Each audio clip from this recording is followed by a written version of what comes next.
ಮುಖ್ಯಮಂತ್ರಿ ಸಿದ್ದರಾಮಯ್ಯನವರು ಮೊನ್ನೆ 2 ದಿನಗಳ ಹಿಂದೆ ಕೊಟ್ಟಂತ ಒಂದು ಸ್ಟೇಟ್ಮೆಂಟ್ ಸಾಕಷ್ಟು ಮುಖ್ಯಮಂತ್ರಿ ಸಿದ್ದರಾಮಯ್ಯನವರನ್ನು ಕೂಡ ತುಂಬಾ ಜನ ಟೀಕೆ ಮಾಡಿದ್ರು.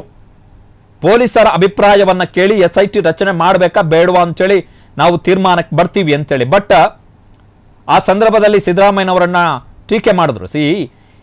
ಯಾವುದೇ ನಿರ್ಧಾರಗಳನ್ನ ಏಕಾಏಕಿ ತೆಗೆದುಕೊಳ್ಳಕ್ಕಾಗಲ್ಲ. ಇವತ್ತು ದೂರು ಕೊಟ್ಟು ನಾಳೆ ಸರ್ಕಾರ ನಿರ್ಧಾರ ತೆಗೆದುಕೊಳ್ಳಕ್ಕಾಗಲ್ಲ. ಇಟ್ ಹ್ಯಾಡ್ ಕೆಲವೊಂದು ಅಂಶಗಳನ್ನು ಪರಿಗಣಿಸಬೇಕಾಗತ್ತೆ. ಸೊ ಅದಕ್ಕೆ ಸ್ವಲ್ಪ ಸಮಯಾವಕಾಶವನ್ನು ಕೊಡಬೇಕು. ನನ್ನ ಪ್ರಕಾರ ಮುಖ್ಯಮಂತ್ರಿ ಸಿದ್ದರಾಮಯ್ಯನವರ ಸರ್ಕಾರ ಡಿಲೇ ಏನು ಮಾಡಿಲ್ಲ.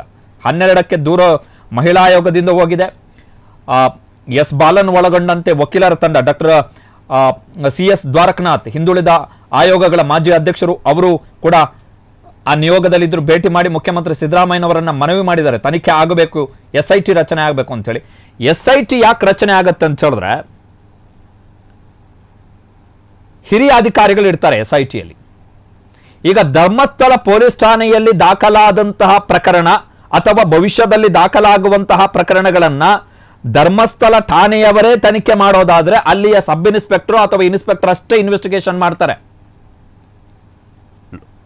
ಪೊಲೀಸ್ ಇಲಾಖೆಯ ಲೋ ರ್ಯಾಂಕ್ ಅಧಿಕಾರಿಗಳು ಅವರಷ್ಟೇ ಇನ್ವೆಸ್ಟಿಗೇಷನ್ ಮಾಡ್ತಾರೆ. ಸಹಜವಾಗಿ ಒತ್ತಡವನ್ನು ಸಹಿಸಿಕೊಳ್ಳುವಂತಹ ಸಾಮರ್ಥ್ಯ ಇರಲ್ಲ.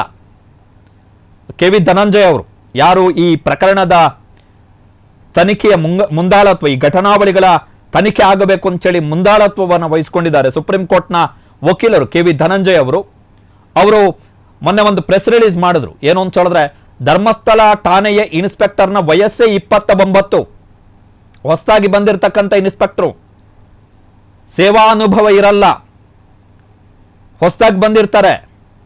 ಇಂತಹ ಪ್ರಕರಣಗಳನ್ನ ಹೇಗೆ ಟ್ಯಾಕಲ್ ಮಾಡಬೇಕು ಅಂತ ಗೊತ್ತಿರಲ್ಲ.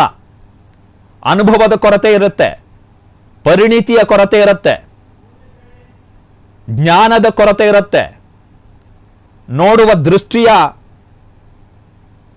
ಆಳ ಅಗಲ ಹಿರಿಯ ಅಧಿಕಾರಿಗಳು ಅಥವಾ ಸೇವೆಯ ಅನುಭವವನ್ನು ಪಡೆದಂತಹ ಹಿರಿಯ ಅಧಿಕಾರಿಗಳಷ್ಟು ಆ ವಿಶಾಲ ದೃಷ್ಟಿಕೋನ ಇರಲ್ಲ.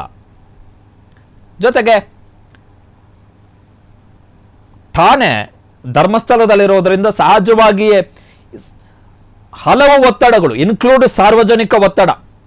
ಕಾರಣ ಸಣ್ಣದೊಂದು ಅಂಶ ಎಡವಟ್ಟಾದರೂ ಕೂಡ ದೊಡ್ಡ ಮಟ್ಟದಲ್ಲಿ ಒತ್ತಡ ಬರುತ್ತೆ. ಆ ಸಾರ್ವಜನಿಕ ಒತ್ತಡವನ್ನ ಸಹಿಸಿಕೊಳ್ಳುವಂತಹ ತಾಕತ್ತು ಬೇಕು, ಅದನ್ನು ನಿಗ್ರಹಿಸಿಕೊಳ್ಳುವಂತಹ ತಾಕತ್ತು ಬೇಕು ತನಿಖಾಧಿಕಾರಿಗೆ. ಟೆಂಪ್ಟ್ ಆಗಬಾರ್ದು, ಸಾರ್ವಜನಿಕ ಒತ್ತಡಕ್ಕೆ ಅಥವಾ ಬೇರೆ ಒತ್ತಡಕ್ಕೆ ಟೆಂಪ್ಟ್ ಆಗಬಾರ್ದು. ಸೊ ಆ ಹಿನ್ನೆಲೆಯಲ್ಲಿ ವಿಶೇಷ ತನಿಖಾ ತಂಡ ಮಾಡಿ ಈಗ ಪ್ರಣಬ್ ಮೊಹಂತಿ ಎಲ್ಲ ದೊಡ್ಡ IPS ಅಧಿಕಾರಿಗಳು, ಅವರ ಸೇವೆಯ ಬಗ್ಗೆ ಒಳ್ಳೆಯ ಅಭಿಪ್ರಾಯ ಇದೆ ಪೊಲೀಸ್ ಇಲಾಖೆಯಲ್ಲಿ.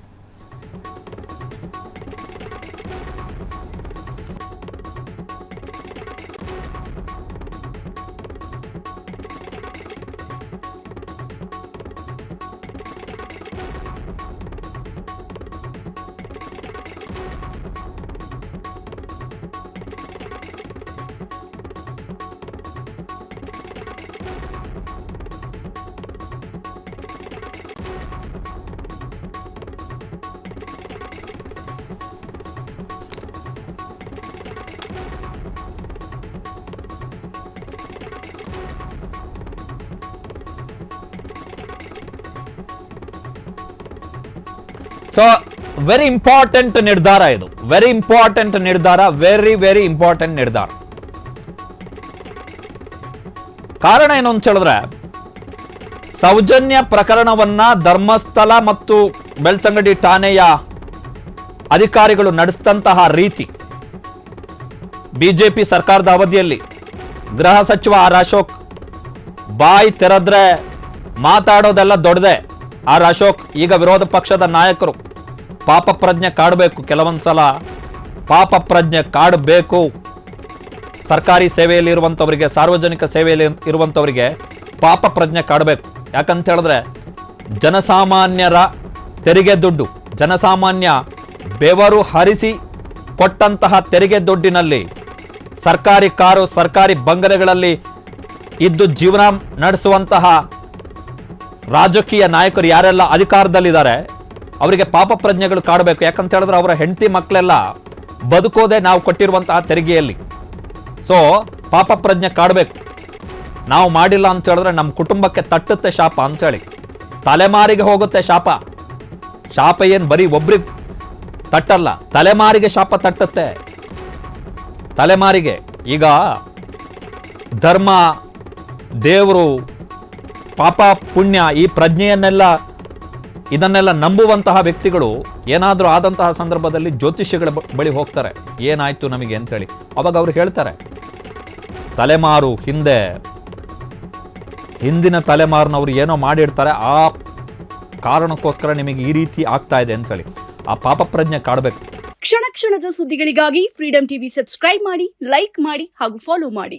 ಹೊಸ ಸುದ್ದಿಗಳ ನೋಟಿಫಿಕೇಶನ್ಗಾಗಿ ಬೆಲ್ ಐಕಾನ್ ಮೇಲೆ ಕ್ಲಿಕ್ ಮಾಡಿ.